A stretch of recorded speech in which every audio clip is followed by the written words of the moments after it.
ناپاکی کی حالت میں درود پاک پڑھنا یا اللہ کا نام لینا یا دعائیں پڑھنا جائز ہے یا نہیں، یہ بڑا امپورٹنٹ مسئلہ ہے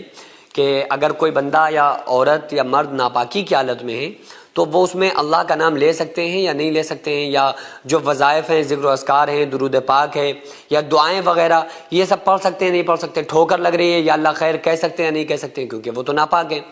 تو بعض لوگ کیا کہتے ہیں کہ انسان کی زبان پاک ہوتی ہے ناپاکی کی حالت میں، صرف بدن اس کا ناپاک ہوتا ہے اور زبان پاک ہوتی ہے، جبکہ ایسا نہیں ہے۔ اگر کوئی بندہ ناپاکی کی حالت میں ہے، کوئی عورت پیریڈ سے ہے یا مرد حضرات نجس ہیں، تو اس کنڈیشن میں قرآن کریم کا پڑھنا بھی جائز نہیں ہے اور اس کا چھونا بھی جائز نہیں ہے۔ کچھ لوگ کہتے ہیں کہ زبانی پڑھ سکتے ہیں قرآن لیکن وہ چھو نہیں سکتے، یہ بالکل غلط بات ہے۔ نہ قرآن کریم کو آپ پڑھ سکتے ہیں ناپاکی میں، نہ اس کو چھو سکتے ہیں۔ یہ جو قرآن میں ہے نا لا یمسہ الا المطہرون، کہ اس کو ہاتھ نہیں لگاتے مگر پاک لوگ، یہاں سے مراد وضو ہے کہ بغیر وضو کے آپ قرآن نہیں چھو سکتے۔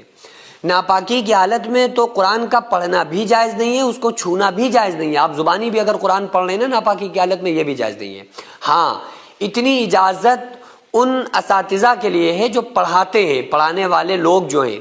استاد اپنے جو بچیاں یا بچے پڑھ رہے ہیں ان کی ہجے قرآن میں لگوا سکتا ہے کہ بھئی یہ توڑ کے اس کے الگ الگ الفاظ کر کے حرف کر کے ان کو پڑھا سکتا ہے، لیکن وہ بھی رواں طور پہ یا اس کو قرآن کریم پڑھنے کے طور پہ اس کو نہیں پڑھا سکتا۔ بس ہجے لگوا کے صرف استاد کے لیے اتنی اجازت ہے کہ وہ ہجے لگا کے اس کو توڑ کے الفاظ کو پڑھا سکتا ہے۔ باقی اس کے علاوہ ناپاکی کی حالت میں نہ قرآن کا پڑھنا جائز ہے نہ چھونا جائز ہے۔